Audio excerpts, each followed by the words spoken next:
A destiny-altering agreement lay ready for signature, a culmination of 3 years of intense talks and a staggering $200 million. The pen was poised, the moment imminent. Yet, the only individual in that room who truly grasped the gravity of the impending commitment was the quiet server, discreetly refilling water glasses.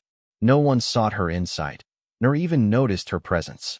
This unassuming young woman, an apron-clad figure with a notepad, was about to halt a room of powerful men in their tracks, forever altering their carefully plotted trajectories. The restaurant, named Oleanders, exuded a particular kind of hushed opulence, a silence purchased rather than naturally occurring. It wasn't the quiet of emptiness, but a meticulously cultivated calm. Here, staff moved like phantoms, and every conversation at every table was treated with the utmost discretion, as if privy to state secrets. Oleanders boasted menus without prices and lighting designed to elevate everyone's perceived importance. A reservation here demanded either a renowned name or a powerful endorsement. Daniel Reeves possessed both. He arrived precisely at 2:14 p.m., a punctuality considered ideal within his world. He commanded space not through size, but by an innate presence, moving as if environments were prearranged for his convenience. Mid-40s, with silver temples, his suit alone cost a fortune. His assistant had already secured their private dining room, where the lighting was softer and acoustics more conducive to hushed discussions. After a brief, unconscious adjustment of his cufflinks, Daniel followed the host through the main floor. 2 men trailed behind him. The first was Kareem Al-Saeed, a compact man nearing 60, with neatly trimmed gray hair and perceptive, calm eyes. His understated suit spoke volumes of his immense wealth. Kareem moved with the confidence of someone accustomed to such elite settings, a man who had brokered agreements that redrew boundaries and shifted fortunes. He showed no trace of his recent international journey. The second man was Victor Hale, who deliberately sought attention. His sharp, dark suit signaled ambition, and he carried the quiet authority of an indispensable asset.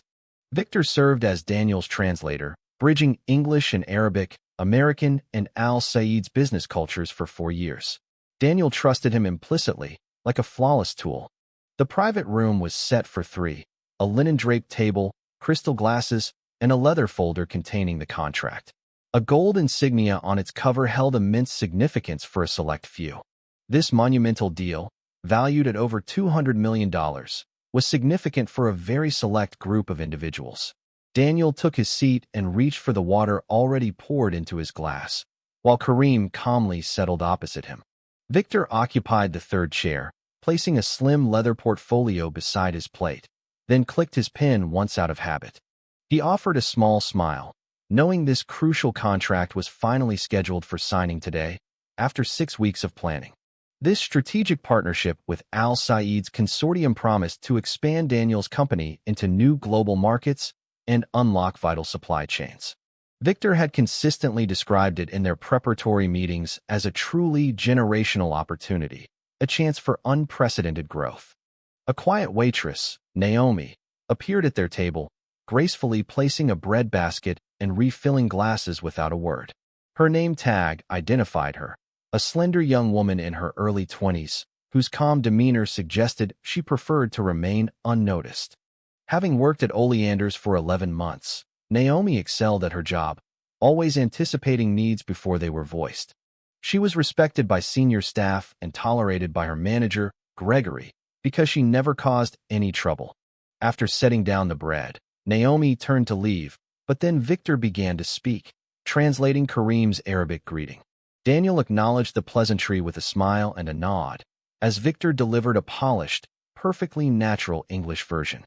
Naomi, 3 steps away, paused imperceptibly, a fractional hesitation, as if hearing a familiar sound in a crowd.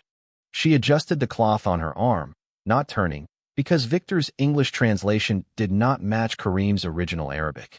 The words were close enough to deceive a non-speaker, but the underlying sentiment had been subtly altered, making it unsettling.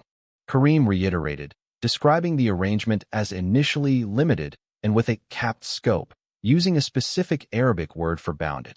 Victor, however, translated this as a hope for mutual security and a lasting foundation, a stark departure from the original. Naomi immediately recognized that lasting foundation was almost the complete opposite of what Kareem had actually conveyed. The meaning had been subtly twisted, much like a dial turned a few degrees, transforming a temporary initial phase into a permanent structure. She tried to dismiss her apprehension, reminding herself of her role as a waitress at this high-stakes table, questioning her own Arabic comprehension. Yet, the precise word Kareem used for bounded echoed in her mind, a term too distinct to be confused with its antithesis. She observed Daniel engrossed in the open contract, while Victor engaged Kareem in a low, rapid, and efficient Arabic conversation. Kareem nodded along with a careful patience, like someone either fully at ease or exceptionally skilled at appearing so. Daniel then tapped a clause in the middle of the document, posing a question to Victor. Naomi watched Victor's confident gestures, his hands emphasizing his words as he turned to Kareem, implying shared agreement. But Kareem's response was more measured than Victor's assured posture suggested. His words, to Naomi, carried a cautious tone. Victor translated Kareem's statements as enthusiastic confirmation, yet Naomi heard him say something closer to, "That depends on what is meant by the term." Gregory Walsh's sudden appearance redirected her to other tables, but her body moved mechanically, her mind still replaying the Arabic. Later, while refilling the bread, she heard Kareem speak again, and Victor translated his words as permanent stake security. Naomi, however, had clearly heard limited partnership duration, two entirely different phrases, revealing a critical, dangerous distortion. The pen was uncapped, and Naomi's mind raced through the long, arduous process she endured just to secure her job at this establishment. Her financial responsibilities, rent, her mother's phone, her meager savings, flashed before her, along with the certain wrath of Gregory Walsh. Then, the stark contrast between limited partnership duration and permanent stake security resonated, highlighting the grave injustice about to befall a trusting man.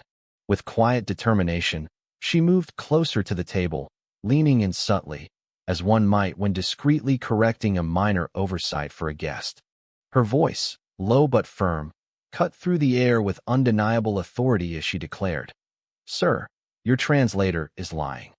A profound silence descended, the kind that marks an irreversible statement, as Daniel Reeves slowly lifted his gaze, clearly wondering if he had misheard. Victor's smile shifted, becoming a challenging, knowing smirk, while Kareem remained silent, his dark, calm eyes fixed on Naomi, showing no hint of surprise. Gregory Walsh appeared instantly, a man accustomed to crisis, apologizing profusely to Mr. Reeves while physically interposing himself. Daniel, however, ignored Gregory, asking Naomi directly, "What did you just say?" Victor let out a brief, calculated laugh, dismissively stating, "She's a waitress," his tone designed to shut down the conversation, adding, "She clearly misheard something." Naomi retorted, "What did I miss here?" Victor, his pleasantness now laced with coldness, countered, "This is a private negotiation. Do you even speak the language?" As Gregory tried to intervene, Naomi, her eyes locked on Daniel, insisted, "I heard what he said. Mr. Al-Saidi said limited partnership duration. That's not what your translator told you." The room fell silent as Daniel Reeves deliberately placed his pen down, the soft click echoing in the sudden quiet. He then leaned back, not in relaxation, but in contemplation, weighing his options. Daniel then challenged Naomi, "You have about 30 seconds to explain what you mean." Gregory made an inarticulate sound, his hand hovering near her, radiating palpable distress. Victor, having recomposed himself, adopted a facade of tired patience, addressing Daniel directly to dismiss Naomi. He emphasized his 4 years of experience and the negotiation's complex linguistic demands. Daniel then turned to Naomi. "Can you or can you not speak Arabic?" She admitted, "Not fluently, but I understand enough to know what he said and what you heard were not the same." Victor repeated, "Not fluently," letting it hang in the air, while Kareem watched Naomi with an unnerving, knowing stillness. Naomi reiterated, "Mr. Al-Saidi said limited partnership duration," his Arabic words signifying a clear boundary or limit. Victor echoed, not fluently, letting the implication hang, while Kareem al-Sadi remained motionless, observing Naomi with an unnerving, fixed gaze, as if confirming a known performance. Naomi, maintaining her composure, reiterated, Mr. al-Sadi specified a limited partnership duration. She emphasized that the Arabic word implied a clear boundary, not the permanent stake security the translator conveyed. Victor interjected, asserting, she is mistaken, suggesting the formal legal Arabic was too intricate for a casual listener and that her perceived limitation was a standard clause. Naomi cut him off, directly challenging, ask him yourself. She urged Daniel to question Mr. al-Sadi about the initial phase's true scope, whether open-ended or defined, and then compare translations. An acute tension filled the room. Daniel then deliberately turned to Kareem, asking, tell me in your own words, how do you perceive the initial phase of this partnership? Is there a limit to its scope? Kareem listened intently as Victor translated, or perhaps filtered, the question. He then spoke, and Naomi clearly understood him to say the initial arrangement had always been intended with specific, limited boundaries. Victor, however, translated.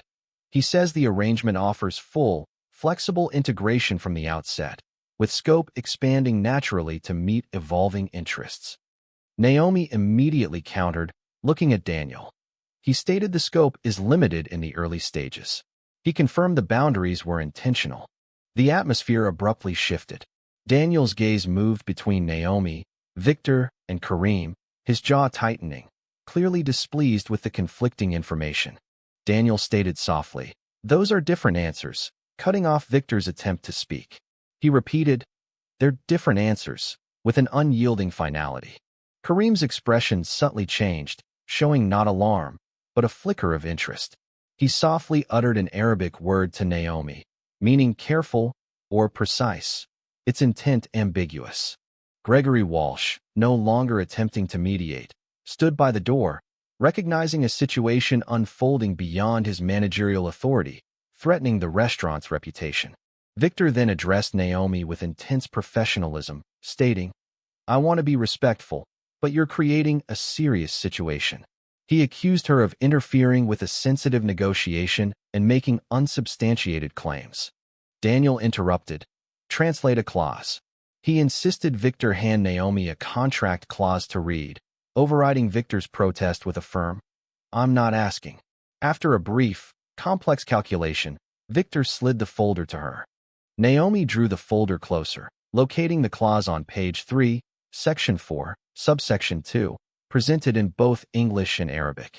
She meticulously read the Arabic first, then the English, before declaring, this clause gives. Victor's composure finally cracked. After hours of observation, Naomi saw him as a man disoriented and unsure of his footing. Standing at the table's edge, Naomi, despite lacking formal credentials, possessed a deep, lived understanding of the language, absorbed from years of intimate exposure. She knew her actions far exceeded her job description, yet the open contract folder on the table held the fate of a man's life's work, poised to be taken from him. Naomi began translating, moving from the clause she'd just read to the next, with Daniel instructing Kareem to respond directly, bypassing Victor's previous mediation. Kareem's Arabic flowed directly to Naomi, who meticulously related to Daniel, openly admitting uncertainties and asking for repetitions to ensure accuracy. This translation was slow and punctuated by pauses, a stark contrast to Victor's polished delivery, yet Naomi painstakingly worked through the document clause by clause. She unearthed clauses granting asymmetrical restructuring rights, a performance penalty solely for Daniel's company, and a governing law provision favoring Kareem's existing connections. Naomi also found a partnership definition implying operational authority for Kareem, and with each revelation, Daniel's face cycled through disbelief, clarity, and a simmering, contained fury. Victor stayed silent, no longer interrupting, his gaze fixed with the careful attention of someone already strategizing his next move, perhaps constructing his future narrative. Kareem's steady gaze remained on Naomi, an unchanging, patient, and evaluating watchfulness, as if he knew the inevitable outcome long before it arrived. As Naomi finished the final clause, a profound silence fell, broken by Kareem speaking directly to her in unhurried Arabic. She then turned to Daniel, stating, "He says, now we can finally have an honest conversation." Daniel stared, and Naomi observed a strange, unsettling understanding dawn on his face, a realization that rewrote every past interaction, confirming Kareem had known all along. Kareem's words, "Now we can finally have an honest conversation," hung heavy, revealing to Daniel that the very foundation of his negotiation was not what he had believed. Daniel fixed Kareem with a look of profound recalculation, stating, "You knew." A declaration Naomi translated, to which Kareem responded in Arabic with unnerving calm. Turning to Daniel, Naomi relayed Kareem's explanation. "He says he had suspicions and let things continue to understand the full scope, to see how far it would go." Daniel absorbed this. Then Naomi translated Kareem's measured reply to Daniel's accusation of being bait. "He says that's not how he'd describe it." Daniel's firm accusation, "You knew," was translated by Naomi for Kareem, who responded with unnerving calm in Arabic, as if discussing trivial matters. Naomi relayed Kareem's explanation to Daniel. "He says he had suspicions, allowing events to unfold to fully grasp the situation's true extent." Kareem had deliberately let things progress, wanting to see exactly how far it would go. Naomi clarified, choosing her words with precision. Daniel absorbed this, then accused, "He used me as bait." Naomi translated Kareem's measured reply. "He says that's not how he'd describe it." Kareem explained he let the situation develop to expose the true culprit. Naomi, neutrally, added, "He says the deal was never going to be signed today." Victor, who had been maintaining a composed silence, reacted visibly to this revelation. His eyes showed a flicker of fury mixed with cold, calculated resolve. Victor addressed the table, noting, "That's convenient." He pointed out the suspicious timing of Kareem's statement, made only after a waitress's accusations. "Does anyone else find the timing of that statement interesting?" Victor challenged, suggesting a deliberate manipulation of the situation. Kareem finally met Victor's gaze, delivering a brief, direct response. Naomi translated, "He says the timing is exactly the point." Daniel, having resumed his seat, looked at the open contract, then directly at Naomi. "Stay," he requested, offering to handle her manager. "Please." After a moment, Naomi took the chair beside Daniel, attempting to appear natural, though she felt out of place among such powerful men.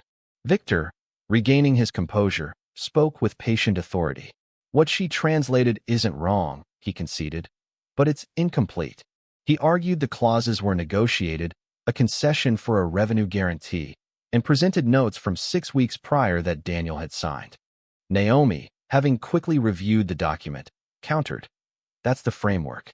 The specific clause language is different. The contract makes rights unilateral."